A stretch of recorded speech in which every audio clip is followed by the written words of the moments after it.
नमस्कार, मेरा नाम है मृत्युंजय और आप देख रहे हैं अमर उजाला। इस वक्त की सबसे बड़ी खबर, चैंपियंस फाइनल में पहुंच चुके हैं चैंपियंस ट्रॉफी के। भारत ने ऑस्ट्रेलिया को हरा दिया है। हमारे साथ मौजूद है सत्यम दुबे, उनसे बात करें और जानेंगे कि भारत की जो जीत है उसके सबसे ज्यादा मायने क्या है। जो चेस मास्टर विराट कोहली को कहा जाता है, वो 84 रन की जो पारी 2 विकेट गिरने के बाद आई, जिस तरह से मिडिल ऑर्डर में कोहली ने संभाला, जिस पारी को करीब 50 रन सिंगल डबल से लिए हैं विराट कोहली ने, बाउंड्रीज पे इतना ज्यादा भरोसा नहीं जताया, वो एक जो पारी विराट कोहली की थी, उस पर क्या कहना है सत्यम? देखिए, सबसे पहले भारतीय टीम फाइनल में पहुंची है, इसके लिए भारतीय टीम को, समस्त देशवासियों को बहुत बहुत बधाई। और जिस तरीके से भारतीय टीम ने आज का मुकाबला खेला है, निश्चित तौर पर भारतीय बल्लेबाजों के कंधों पर पूरा दारोमदार था और सबसे बड़ी जिम्मेदारी थी रोहित शर्मा और विराट कोहली की।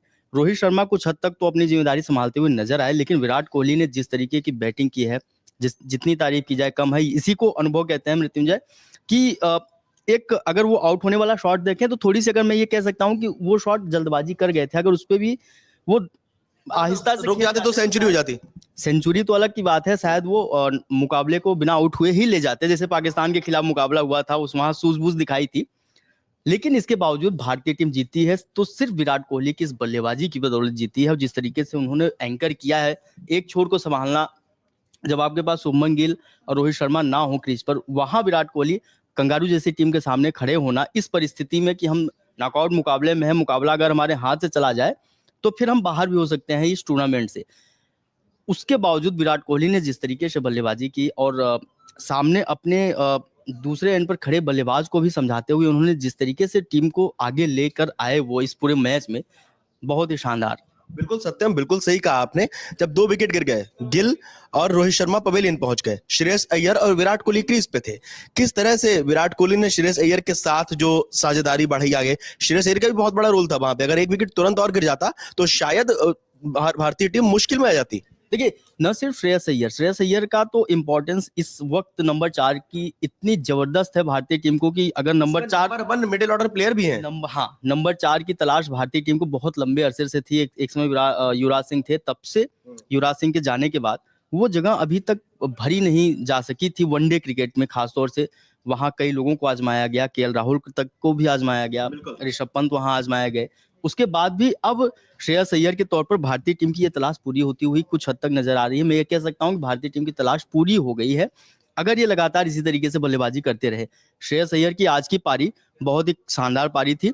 और इसके अलावा अगर आप देखें अक्षर पटेल के क्या कहने, वहां जिस तरीके से लेफ्ट हैंड राइट हैंड का कॉम्बिनेशन बनाया जाता है, युवराज सिंह और सुरेश रैना के बाद अब ये अक्षर पटेल करते हुए नजर आ रहे हैं। जबकि आप देखिए, ये स्पिन ऑलराउंडर है, मतलब गेंदबाजी के साथ इनकी प्रमुखता है। उसके बाद भी जिस तरीके से इन्होंने अपने बैटर को एंकर किया है, बैटिंग में ये प्रमोट हुए हैं।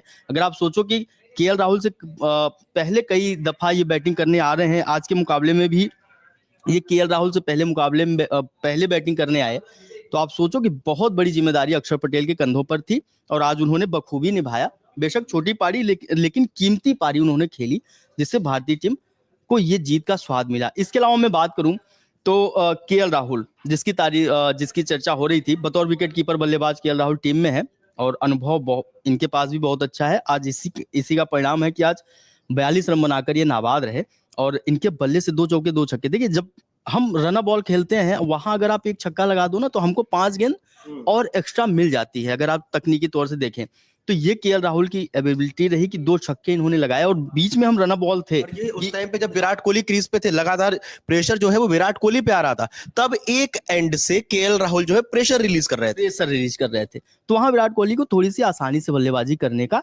समय मिल जाता था। तो ये सूझबूझ जो होती है ना, कि अगर हम थोड़ा सा बड़े शॉट्स की तरफ जा रहे हैं तो दूसरा बल्लेबाज वहां नॉर्मल भी है, इतनी देर से टिका हुआ है, क्रीज पर है, उसको थोड़ा और ज्यादा वक्त मिल जाता है।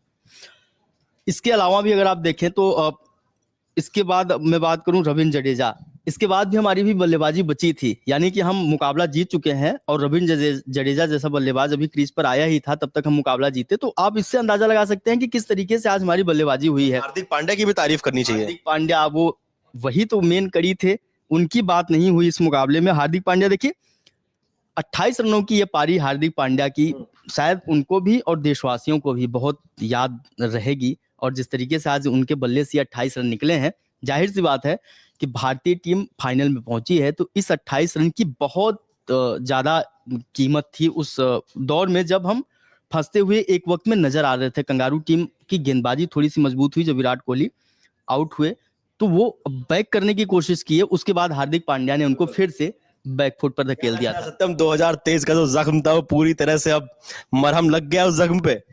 2023 का जब अच्छा, आप लोगों को क्या लगता है, आप लोग जो दर्शक हमें देख रहे हैं वो लोग, उनको क्या लगता है, हमें कमेंट करके जरूर बताइए कि क्या 2023 का जो जख्म जो लगातार कमेंट हो रही थी कि ऑस्ट्रेलिया से बदला चाहिए, ट्रेविस हेड से बदला चाहिए, क्या मिल गया है बदला? क्या लगता है, कमेंट करके बताइए। हाँ सत्यम। देखिए, 2023 का जो जख्म था वो ट्रेविस हेड ने ही वो शतक लगाकर हमको बाहर किया और हम उस पूरे टूर्नामेंट से बाहर आए। उसका जख्म हम ये मान सकते हैं कि हम ऑस्ट्रेलिया को इस चैंपियंस ट्रॉफी से बाहर कर दिए हैं। और एक बदला तो एक तरीके से आप कह सकते हैं भारतीय टीम ने ले लिया है ऑस्ट्रेलिया से। लेकिन अब बड़ी बात यह है कि हम रोहित शर्मा और विराट कोहली को एक यादगार पल दें, एक यादगार लम्हा दें, क्योंकि अगला चैंपियंस ट्रॉफी लगभग 4 साल या आगे पीछे भी हो सकता है, इसके बाद ही आएगा। तो ये जरूरी नहीं कि रोहित शर्मा और विराट कोहली टीम में बने रहें। अब युवा खिलाड़ियों का आना और इनका उम्र अब धीरे धीरे नीचे जाना, इनका उम्र बढ़ना, तो थोड़ा सा ये है कि अब अगर हम चैंपियंस ट्रॉफी जीतते हैं तो ये पाकिस्तान से हमारे पास आएगा। एक बड़ा एडवांटेज ये होगा कि मेजबान से हम चैंपियंस ट्रॉफी अपने घर लाने में सफल होंगे, और रोहित और विराट के लिए स्पेशली हम एक तोहफा दे पाएंगे, पूरी भारतीय टीम। बिल्कुल सत्यम, पूरी भारतीय टीम रोहित विराट को तोहफा दे पाएगी, क्योंकि ये वही दौर है जो 2011 के वर्ल्ड कप में एक बार वीरेंद्र सहवाग और सचिन तेंदुलकर वाला था। एकदम, चूंकि वो वर्ल्ड कप का एक अलग 2011 का जो वर्ल्ड कप खेला गया था वो अपने आप में, वो जीत के बाद किस तरह से कंधे पे सचिन को उठा के ग्राउंड के चक्कर लगाना, युवा खिलाड़ी, उसमें विराट कोहली युवा खिलाड़ी थे, कंधे पर सचिन तेंदुलकर बैठे थे। आज उस सीनियर विराट कोहली को एक तोहफा देने के लिए भारतीय टीम के पास इससे बेहतर आईसीसी का इवेंट नहीं हो सकता है, क्योंकि अभी वर्ल्ड कप थोड़ा आगे है। और उम्मीद करते हैं कि विराट कोहली अभी खेलें कुछ दिन और रोहित शर्मा भी। लेकिन अब जिस तरीके से युवाओं का आगे आना और इनका उम्र और इनके प्रदर्शन पर लगातार सवाल उठना, जाहिर सी बात है अभी रन आ रहे हैं तो कोई बात नहीं, लेकिन थोड़ा सा अगर अब डाउन होंगे तो वहां से इनको बैक करना थोड़ा मुश्किल होगा। सत्यम, कुछ भी कह लो, सवाल उठते हैं, लेकिन सवालों का जवाब जब रन से दिया जाता है तो सब सारे आलोचकों की बोलती बंद हो जाती है। चाहे विराट कोहली की बात की जाए, 84 रन उस समय पे आना, रोहित शर्मा की बात की जाए, जिस तरह से रोहित शर्मा ने मोमेंटम दिया, एक स्टार्ट दिया, अब जाहिर सी बात है लगातार स्टार्ट देते आ रहे हैं वो। इस स्टार्ट के साथ साथ रोहित शर्मा की जो कप्तानी है, उनकी कप्तानी की बदौलत आप अभी फाइनल में पहुंचे हैं, तो रोहित शर्मा के योगदान को कम थोड़ी ना आंका जा सकता है। और रोहित शर्मा का जो इंपॉर्टेंस अभी टीम में है, शायद इनका रिप्लेसमेंट और विराट कोहली का रिप्लेसमेंट भारतीय टीम को ढूंढने में भी वक्त लगेगा। और वहां इन दोनों खिलाड़ियों की जगह किसको सेट किया जाएगा, इस बात को लेकर भी बहुत लंबा मंथन होगा। उसके बाद ही समझ में आ पाएगा कि रोहित और विराट का रिप्लेसमेंट कौन है, क्योंकि दावेदार कई हैं। जिसके बदले से रन निकल रहा है 1-2 मैचों में, तो हम मान लेते हैं कि नहीं, अब ये अगली पीढ़ी का नेतृत्व करेगा भारतीय टीम में। लेकिन रोहित और विराट का रिप्लेसमेंट ढूंढना थोड़ा सा मुझे लगता है बीसीसीआई को और बीसीसीआई मेंबर्स को बहुत चुनौती होने वाली है आने वाले वक्त में। शायद आपको एक वो वीडियो याद होगा जब सचिन तेंदुलकर से किसी एक इवेंट में पूछा गया था कि अगर आपके कोई रिकॉर्ड तोड़ता है तो आपको कैसा लगेगा, तो बोले टूट जाए कोई दिक्कत नहीं, लेकिन कोई भारतीय तोड़े। तो दोबारा उनसे पूछा गया कि क्या लगता है किससे उम्मीद है, तो उन्होंने बोला कि यही इसी बैठक में बैठे हुए लोग हैं, सचिन और विराट। क्या लग रहा है कि वो जो विरासत संभाली है इन लोगों ने? देखिए, विराट कोहली जब से भारतीय टीम में आए हैं, 2008 के बाद से मैं बात करूं, 2011 वर्ल्ड कप में युवा खिलाड़ी के तौर पर टीम में थे, और जिस तरीके से उनकी बल्लेबाजी चली, उसके बाद जितने भी आईसीसी इवेंट आए, बड़े बड़े इवेंट में, और बहुत कप्तानी करके भारतीय टीम को बहुत आगे ले गए। मुझे याद है सौरव गांगुली के बाद विराट कोहली ही एक ऐसे एग्रेसिव कैप्टन थे भारतीय टीम में, जो ये बोलते थे कि हमको टेस्ट मुकाबला जीतना है। इस अप्रोच के साथ वो मैदान पर उतरते थे। एक गांगुली की बात थी कि हमको लड़ना नहीं, हमको जीतना है, और दूसरा विराट कोहली थे कि हम किसी भी कीमत पे टेस्ट मुकाबला जीतें। तो ये तो उनकी कप्तानी की योग्यता है। इसके अलावा अगर आप बल्लेबाजी की बात करें तो आज की बल्लेबाजी ही सबसे बड़ा उदाहरण है कि जब आपको जरूरत हो, जब बड़े मुकाबले हो, तो सीनियर खिलाड़ियों के जो है कंधे पर दबाव बढ़ जाता है, और अगर वो दबाव सीनियर खिलाड़ी बहुत अच्छे तरीके से हैंडल कर ले, तो आज का नतीजा जो आया है, हमेशा से यही विराट कोहली के बल्ले से आता रहा है। बिल्कुल, जब पाकिस्तान के खिलाफ विराट ने सेंचुरी लगा के मैच जिताया था, तो लगातार दर्शक हमारे कमेंट कर रहे थे कि जहां मैटर बड़े होते हैं वहां कोहली खड़े होते हैं। ये जो स्लोगन था, ये पूरे भारत में भी अगर आप देखें, सोशल मीडिया का ये पार्ट रहा, और भारतीय टीम अभी जिस तरीके से चल रही है, जिस तरीके से आगे बढ़ रही है, विराट कोहली और रोहित शर्मा के कंधों पर अभी जिम्मेदारी बहुत ज्यादा है, अपनी अगली पीढ़ी को लेकर भी और इस पीढ़ी को लेकर भी दोनों चीजें सोचने की जरूरत है। विराट कोहली को लेकर देखिए आने वाले समय में रोहित शर्मा विराट कोहली किस तरीके से भारतीय टीम को एंकर करते हैं। बिल्कुल, अगर रोहित शर्मा विराट कोहली जी, मैं अपने दर्शकों को थोड़ा सा समरी बताऊं पूरे मुकाबले की, तो अभी हम बात कर रहे हैं विराट कोहली और रोहित शर्मा की बल्लेबाजी की, लेकिन अगर आप ये देखें भारतीय टीम जीती किस वजह से, क्योंकि विकेट जो था वो शुरुआती दौर में थोड़ा सा मदद कर रहा था गेंदबाजों को, उसके बाद विकेट थोड़ा स्लो हुआ, फिर जो विकेट था आप भी अंदाजा लगाए होंगे कि वहां बल्लेबाजी करना आसान था, गेंदबाजी कहने की कोई बात ही नहीं है।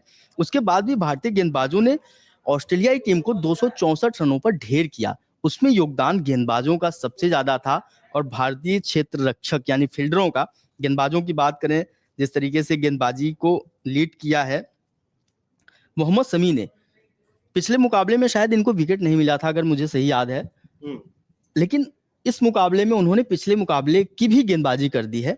मोहम्मद शमी ने 3 विकेट अपने नाम किया और मात्र 48 रन देकर, मतलब 4.80 की इकोनॉमी रेट से आप 3 विकेट लेते हैं तो ये बहुत बड़ी बात होती है वनडे क्रिकेट के लिहाज से। इसके अलावा जडेजा 2, वरुण चक्रवर्ती 2 और इस तरीके से भारतीय टीम, तो आप देखें कि जिस तरीके से गेंदबाजों ने बेहतर प्रदर्शन किया उसका परिणाम भी उसमें शामिल है जो बल्लेबाजी हुई है दूसरे पारी में। बिल्कुल सत्यम, फील्डर्स की आपने बात की, ओवरऑल मैच हम तब जीतते हैं जब टीम बढ़िया काम करती है, टीम प्लेयर्स, सारे टीम प्लेयर्स का टीम वर्क है, ये सब टीम अच्छा काम करेगी तो हम मैच जीतेंगे। आपने बताया कि 264 रन का जो लक्ष्य दिया, ढेर कर दिया, ये भी एक रिकॉर्ड था कि 260 रन से ज्यादा का जो लक्ष्य होता था वो यहाँ चेस करना बहुत मुश्किल था। तो उसमें जब विराट कोहली का ये जो होता है ना कि विराट कोहली को शायद जीत की महक आ जाती है, मैच पकड़ लेते हैं, ऐसी बातें सामने आती हैं। ये और ये ऐसा नहीं कि 1 या 2 बार हो गया हो, लगातार वो निरंतर चलना। रन मशीन विराट कोहली को सिर्फ इसीलिए कहा जाता है कि जब ये किसी बड़े इवेंट में, बड़े टूर्नामेंट में या किसी द्विपक्षीय सीरीज, बायलैटरल सीरीज में अगर विराट कोहली आते हैं टीम में बतौर वनडे क्रिकेटर, तो लगातार हर मुकाबले में उनके बल्ले से आप देखोगे तो औसत जो है, जो क्रिकेट का औसत है, जो मैच का औसत है, बहुत ही बेहतरीन बाकी खिलाड़ियों में रहता है। मैच में कोई नया रिकॉर्ड बन रहा है, आज के मैच में भी एक रिकॉर्ड ये बना है कि आईसीसी टूर्नामेंट्स में सबसे ज्यादा अर्धशतक लगाने वाले प्लेयर बन गए, सचिन तेंदुलकर को पीछे छोड़ दिया है और इस मैच में मैन ऑफ द मैच बन गए। Man of the match. इसके अलावा भी मैं आपको बताऊं, बतौर भारतीय बल्लेबाज 3 ही खिलाड़ी थे जो ऑस्ट्रेलिया के खिलाफ सबसे ज्यादा रन बनाने वाले बल्लेबाजों में है। उसमें रोहित शर्मा, सचिन तेंदुलकर अभी भी सबसे ज्यादा ऊपर है, वनडे मैचों में सबसे ज्यादा रन बनाने वाले बतौर भारतीय बल्लेबाज ऑस्ट्रेलिया के खिलाफ हैं। उसके बाद रोहित शर्मा दूसरे नंबर पर थे। आज रोहित शर्मा की थोड़ी सी बैटिंग डाउन हुई, विराट कोहली उनके ऊपर आ गए, विराट कोहली ने उन्हें चेस कर दिया। मतलब आप सोचो कि विराट कोहली अब रोहित शर्मा से ऑस्ट्रेलिया के खिलाफ बतौर भारतीय बल्लेबाज सबसे ज्यादा रन बनाने वाले खिलाड़ियों में दूसरे नंबर पर आ गए, सचिन तेंदुलकर के बाद। तो ये भी अपने आप में एक रिकॉर्ड है। हम मतलब ये पॉजिटिव वे में देखें तो एक दूसरे का रिकॉर्ड तोड़ना भी एक बहुत बड़ी बात होती है और उसका फायदा टीम को मिलता है। सत्यम, दूसरा सेमीफाइनल जो है वो साउथ अफ्रीका और न्यूजीलैंड के बीच में है, भारत फाइनल में पहुंच गया है। दूसरे सेमीफाइनल पे क्या लग रहा है, क्या कहना है आपका? देखिए अभी जब हम साउथ अफ्रीका को, हाल फिलहाल में आपने वो कैच देखा होगा सूर्य कुमार यादव का हार्दिक पांड्या की गेंद पर, तो साउथ अफ्रीका की वो यादें और न्यूजीलैंड की यादें, हम कई दफा न्यूजीलैंड ने हमको चोट दिया। उसमें मुझे पर्सनली 2019 का वर्ल्ड कप का सेमीफाइनल याद है। बिल्कुल। जब मार्टिन गप्टिल, आपको ही नहीं कई हमारे दर्शकों को भी याद होगा, थ्रो लगा था और महेंद्र सिंह धोनी डगआउट की तरफ जा रहे थे, तो वो वाला जो दर्द था आज भी वो कहीं न कहीं है। तो अगर अफ्रीका आई तो अफ्रीका के साथ यही 2-2 हाथ होगा, क्योंकि ऑस्ट्रेलिया का हिसाब हो गया पुराना, अब अफ्रीका और न्यूजीलैंड की बारी है। अब जो सामने आएगा, मुझे उम्मीद है कि भारतीय टीम अगर यही प्रदर्शन करेगी तो हमें लगता है कि हिसाब सबका होगा और बारी बारी से होगा। चलिए सत्यम, बहुत बहुत धन्यवाद आपका हम तक ये सारी जानकारी पहुंचाने के लिए। आप लोगों को क्या लगता है भारत की इस जीत पर, हमें कमेंट करके बताइए और देखते रहिए अमर उजाला। अगर आप ये वीडियो YouTube पर देख रहे हैं तो हमारे चैनल को सब्सक्राइब कर बेल आइकन दबाएं और Facebook पर देख रहे हैं तो हमारे पेज को लाइक करें। 8 मिलियन प्लस सब्सक्राइबर, आपके इस भरोसे के लिए बहुत धन्यवाद।